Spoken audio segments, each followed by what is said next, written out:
I'm sure like me, you enjoy hearing and seeing all the songbirds in your garden, but how can we help them out best through the winter and of course through the springtime when they've got young and need the extra food to keep them going? Best way we can do that, as we all know, is by putting food out for them. But what food do you put out? We use a normal bird feeder where we have fat balls, birdseed, peanuts, etc.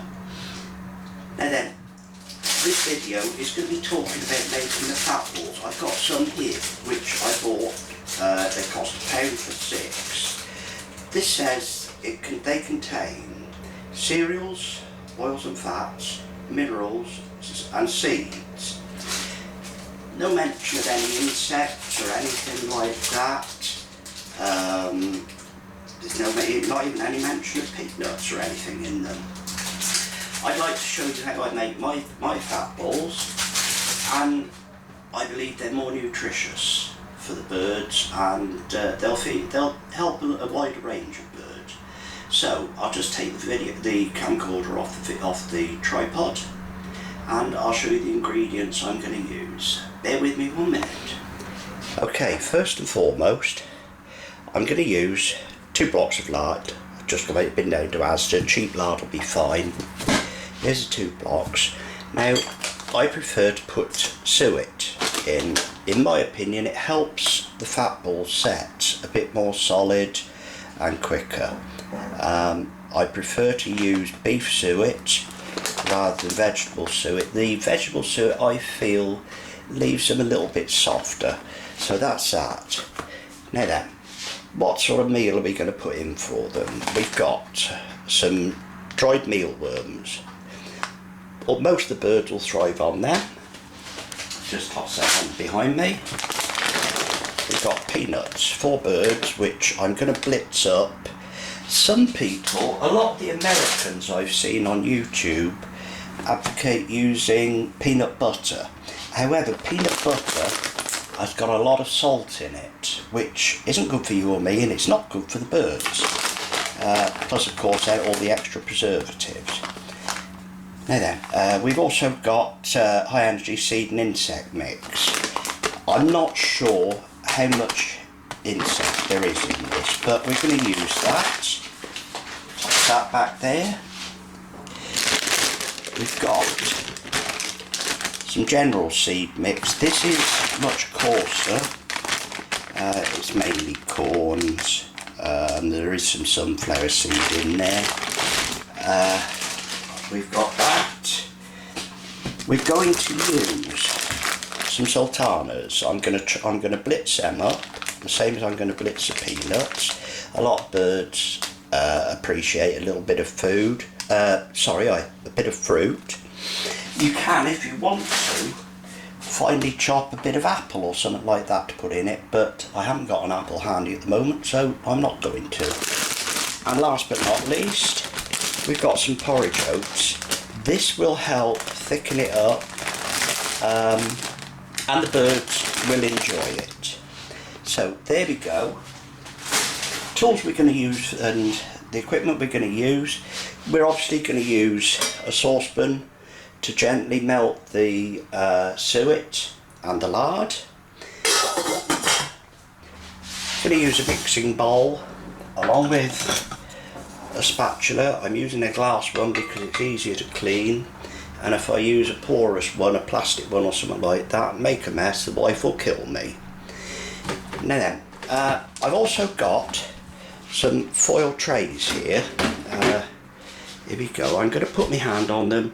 That'll give you an idea of the size. They're just for when I roll the balls out, I can put them on there to harden. They can go in the freezer, or it's pretty cold outside, they can go out there to harden up. And you can also use this. These are, I don't know, about 1.5 inches deep, which would be just the right thickness for making suet cake, suet blocks, which you could then cut to put in your suet cage feeders. So without any more ado, let's get on with it. I'm going to start off just by putting the cooker on low and putting the suet in with it in the pan. along with the 2 blocks of lard. I'll be back with you shortly. Okay, there's the suet and the lard on low on the cooker. I've only got it set on number 3 on this ring. We're just going to let that gently melt. We don't want it to get too hot, just melted. And whilst that's doing, we'll sit the camera over here and we're going to put peanuts in, and I'm chucking them in the blender because I want them fairly mixed up, fairly fine. So make sure they all go in. This is where it's going to get noisy. Lid on, and pulse them.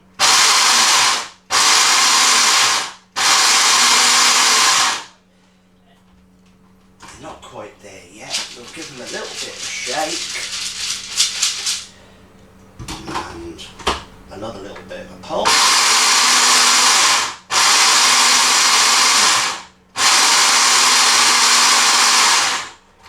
And we're getting there.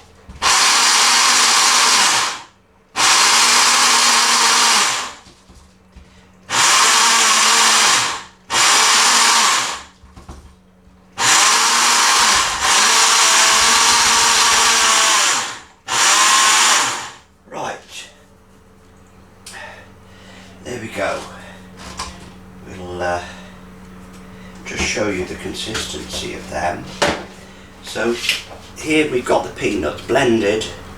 They're quite powdery, fairly sort of small. That'll do nicely.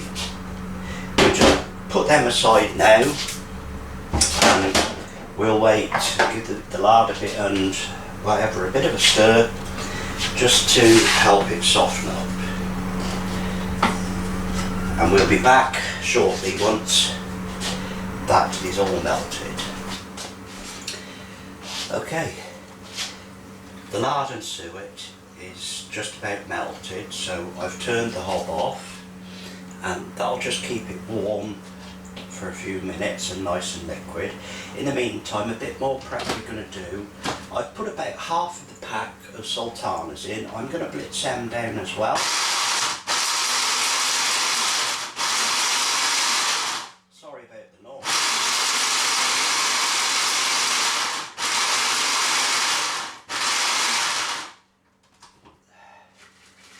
A little bit of a shake.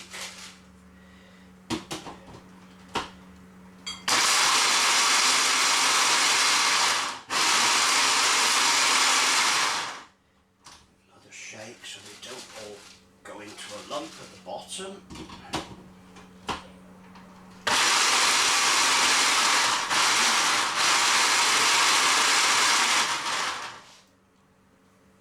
And we're about there.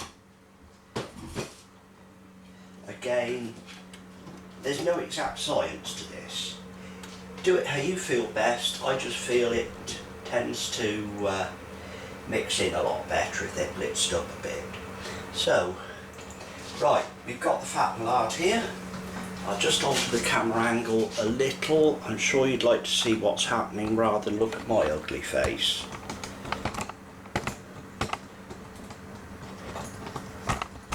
Right, we'll zoom in on the mixing bowl, which is there.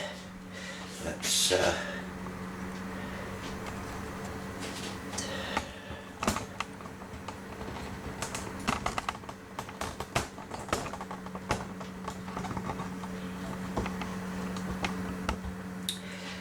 I'm going to do this in 2 lots because of the size of the mixing bowl. I want to mix a reasonable amount. So here we've got the fat and lard mix. I'm going to use about half of it. There you go, just poured straight in there. Give that a little bit of a wipe so there's no spillages going on the cooker, which again will put me in trouble. We'll start out by mixing some of the seed in with it. For this, I've got the high energy seed and insect mix. Going to put about half a bagful in. We're also going to put about half a bag of mealworms. That's about half. As I say, you don't have to measure it. It's not an exact science. And we'll toss in a bit of seed. This is the rough seed that you'd normally just throw out on the ground or loose on the bird table. It'll pad it out nicely. And now the blitzed up sultanas.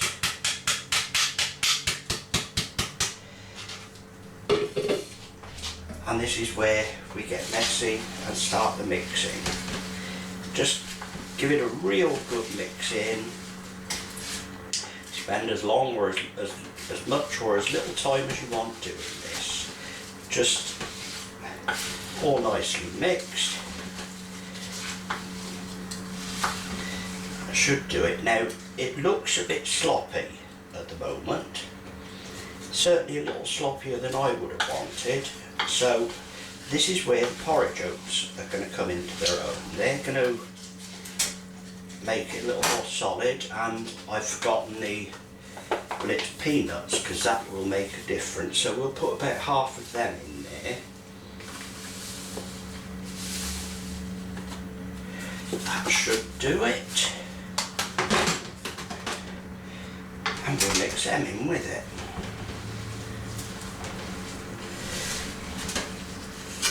Looking at the way this is going now, we may not need to put much in the way of porridge oats in there. But we'll just give it a good old mix around.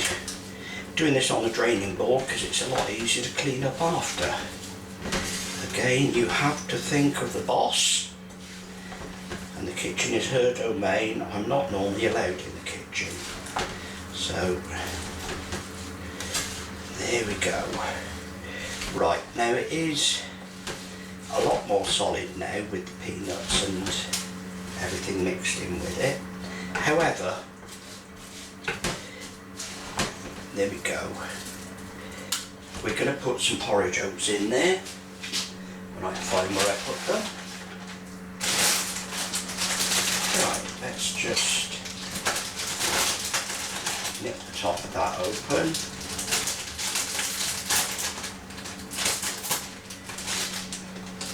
And we will just add a little, because these are going to soak up. I think that's about a half a cup full. These are going to soak up and help solidify it.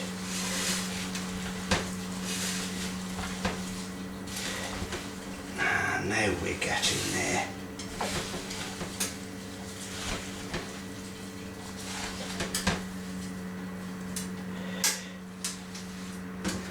If you want to involve the children, they love getting their hands messy, get them to get their hands in this and mix it round for you. They'll love it and they'll think they're being very useful and helpful to you. A little more porridge oats.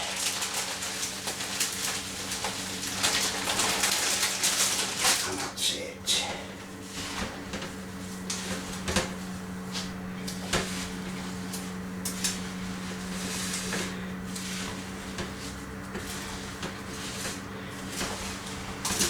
Oops.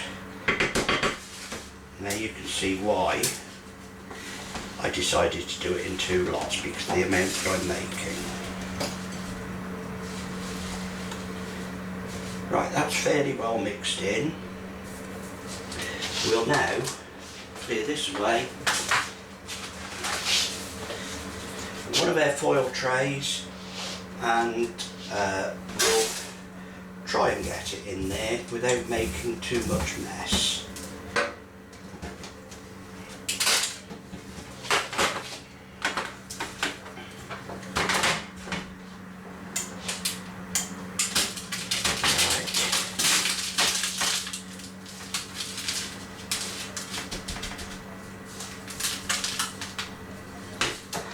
Let's see how that is once we level it out.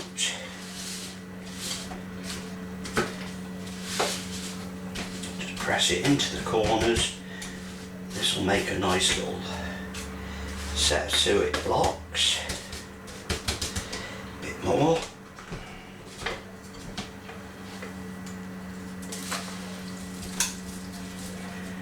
That should do it.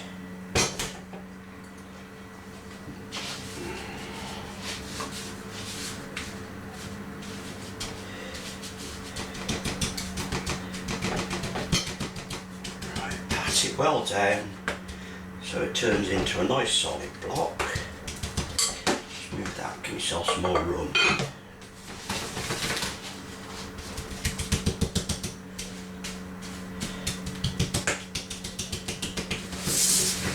If you don't have these disposable foil trays, by all means use a baking tray and just line it with parchment paper or whatever you like. Particularly on the bottom, it'll make it a lot easier to get out. These disposable trays I'm not worried about because I can just break them open and chuck them when I'm done.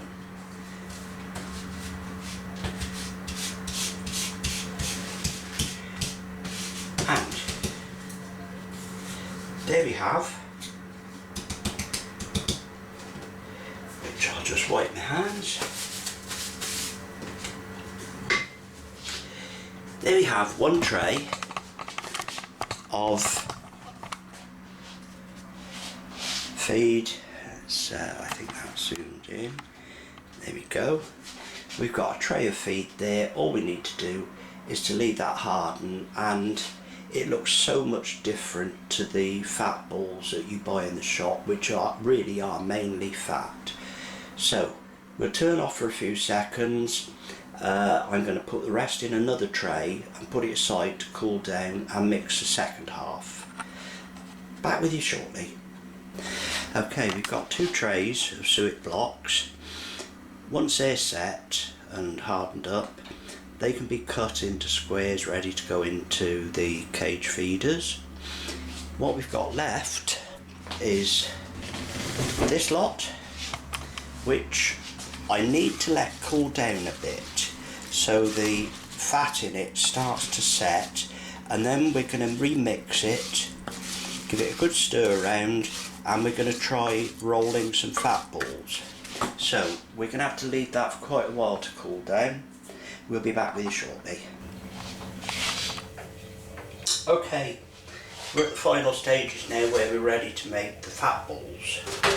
We've got the mix, so it's started to go started to go a little bit solid there.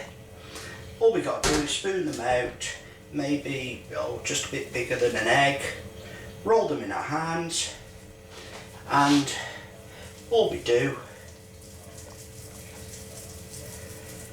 and there we go, one fat ball. And we just do that. I don't know how many I'm going to get out of this. I'll make them slightly larger.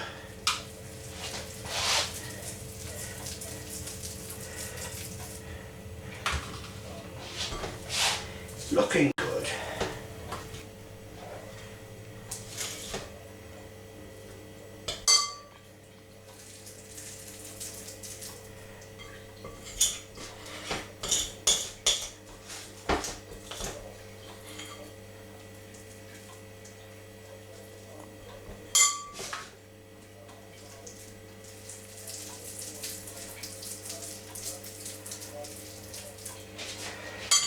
There we have it. A nice tray of fat balls. All they need to do now is to be chilled off, and then they're ready for the birds. There we go. Thanks for watching.